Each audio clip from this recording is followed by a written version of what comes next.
I want to commend the chairman and the ranking member on their statements about the Qatar situation with our airlines, and I'd like to ask Secretary, as I understand in the agreement on Open Skies agreement, there is a provision where one of the parties, including us, could call for what's known as formal consultations if there are concerns over the good behavior of both parties on that airline. Would you get us into a situation where we could call for those consultations? Are we at the point where we need to have consultations with Qatar? Senator, I don't know if we're quite there yet. There are lots of consultations taking place, not through the mechanism that you're describing. It may be that that's ultimately be required. You know the history of this this challenge. We thought we had put together a truly good deal that was good for U.S. domestic businesses that honored the commitments that had been made previously. We thought we were in a very good place. We're looking very closely at this recent decision by Qatar to take on 49% of this airline. We understand the risk of the efforts to circumvent, and we're working to make sure everyone's complying with the agreement that they'd entered into. Well, I appreciate that attention because it is very important, and it's important to many, many Georgians, but the entire aviation industry, both manufacturing aviation as well as providing flights in the United States, and I would appreciate you doing all you can. Yes, sir. I appreciate what you're doing already. And I want to say thank you tremendously for meeting with some of the hostages who survived the Iran hostage crisis a number of years ago now. In fact, there's still a number of those people alive, although some of them have passed, and some of them are in conditions that are not at all conducive to living a normal life, much less a happy life. And as their time runs out, so does the opportunity for them to collect on the rewards that were made to them from the funds that were available. As a matter of fact, the first release they got about 14% of what was owed to them in total.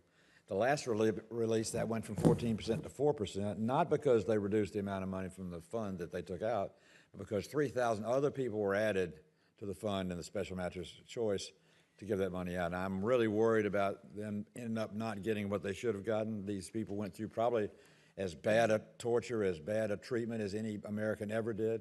It was the formation of the Nightline TV show with 444 nights all America saw was happening to them. So I'm really concerned about them, and I want to do everything we can to see to it they get their money and they're spoken for. Have you talked with Attorney General Barr about their situation? I've not had a chance to do that yet. It's an important issue. 52 hostages, 444 days. Frankly, held by some of the same people who are leading the Islamic Republic of Iran today, beaten by those very same human beings.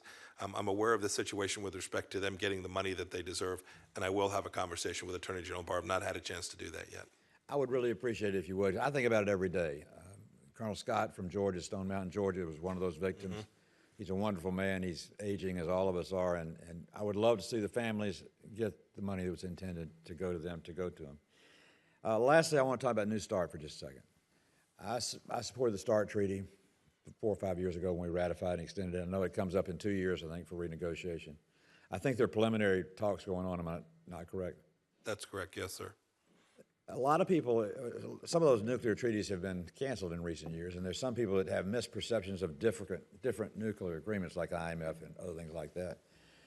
The thing I liked about the START Treaty, and the reason I spoke for it and worked with Secretary Kerry to get the votes to pass it, was because it had a unique identifier system which we never had available to us before the Russians, so we could more accurately count their weapons, not just call them to be counted. We had a way of counting. Second, we had the no-notice inspection provisions where we could have Russians would be in the United States and would have access to our facilities, and we put Americans in Russia to have access to theirs. So having that kind of elevated accountability was good to me, was something I thought was good for the country. What stage are we on New START? Are we going in the right direction, and do you think New START has served us well so far? So New START, different than the INF Treaty, there is large compliance with the New START agreement on both sides. There are some arguments on the edges each, but largely they've been compliant. Both the Russians and the United States have been compliant. We're at the very beginning of conversations about renewing that.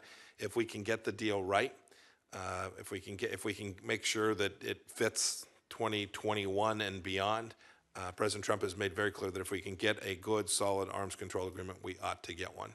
And we're at the start of having those conversations. Thank you, Mr. Secretary, and thank you for the great work you're doing for the country. Thank you, sir.